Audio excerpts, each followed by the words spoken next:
Bonjour, aujourd'hui dans cette vidéo nous allons parler des cartables. Mais avant je vous rappelle que cette vidéo fait partie de mon défi une vidéo par jour pendant 30 jours, donc 30 astuces devoirs. Et oui, les devoirs c'est aussi associé aux cartables. Alors qu'est-ce que je veux dire par là? Eh bien déjà, il va y avoir le moment, moi je pense qu'il est important quand votre enfant rentre le soir, d'intégrer dans sa routine devoir un petit moment où il va vider son sac. Voilà, le vider complètement si besoin ou vérifier un petit peu ce qu'il y a dedans pour mettre à la poubelle tous les petits papiers, taillures de crayon, je ne sais quoi qui serait accumulé dedans pour repartir, vous voyez, avec un sac bien propre le lendemain. Ça donne un état d'esprit positif, de repartir sur des choses saines et de bonnes bases. Donc, je vous disais, un petit rituel à intégrer dans la routine devoir. Alors, cette routine devoir, je vous propose de la construire ensemble. Ce sera la dernière et la 30e astuce.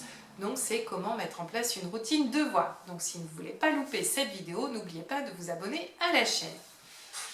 Voilà.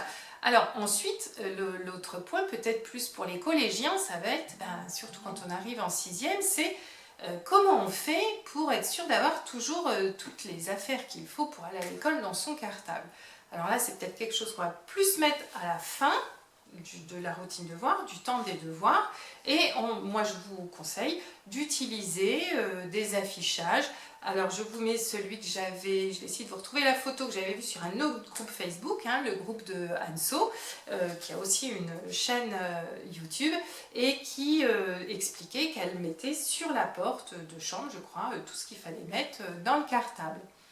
Alors, ça peut être tout ce qu'il faut mettre tous les jours dans le cartable, mais vous pouvez faire aussi une liste pour le lundi, pour le mardi, etc. Donc là aussi, vous voyez vous ce qui convient à votre enfant. Est-ce que ça va être une liste écrite, des pictos, des photos, des dessins plastifiés avec des pinces à linge à toucher, etc. Enfin, ce qui lui convient, c'est quelque chose à élaborer ensemble. Mais au moins, il y a toute la liste sous les yeux. Et puis cette idée-là, vous pouvez aussi tout à fait la voir aussi. Je vais essayer de vous retrouver aussi la photo que j'avais trouvée dans un autre groupe Facebook, où là, la maman, elle avait mis ça dans une pochette plastique à l'intérieur du cartable, vous savez, pour que l'enfant, à l'école, au moment de vider sa casse, ça c'était plus à l'école primaire, au moment de vider la casse, il pense à mettre tout ce qu'il fallait dans le cartable. Donc voilà un bon moyen de ne rien oublier. Mais comme toujours, on essaye d'organiser, d'anticiper, mais il peut tout à fait arriver d'oublier quelque chose. Et c'est pas grave, c'est pas la peine de se mettre dans tous ces états.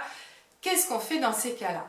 Eh bien moi, ce que je vous conseille, alors ça va être plus pour les enfants de primaire que vous allez chercher à l'école. Ça fonctionne aussi si vous allez les chercher à la garderie, si la garderie est dans le même endroit que l'école. C'est dès que vous récupérez votre enfant, vous regardez son cahier de devoirs pour voir ce qu'il a à faire. Vous vérifiez avec lui qu'il y a tout ce qu'il faut dans le cartable. Parce que comme ça, si vous vous rendez compte qu'il a oublié le cahier de poésie ou livre de lecture ou je ne sais quoi, vous êtes sur place et vous pouvez aller tout de suite essayer de voir s'il n'y a pas encore des enseignants, la directrice, la femme de ménage qui va vous accompagner pour aller chercher dans sa case ce qu'il manque. Alors dans une autre vidéo, je vous parlais de l'autonomie dans les devoirs. Donc peut-être que votre enfant va être complètement autonome pour apprendre ses leçons et qu'il va avoir besoin de vous juste pour vérifier ou l'aider à faire son cartable. Donc vous voyez, chaque enfant est différent. C'est vraiment à vous de, comme toujours, de discuter, de négocier ça avec votre enfant pour voir ce qui correspond, ce qui convient le mieux à tous les deux. Voilà, c'est tout pour aujourd'hui. Moi, je vous retrouve demain pour une nouvelle vidéo. À demain, bye!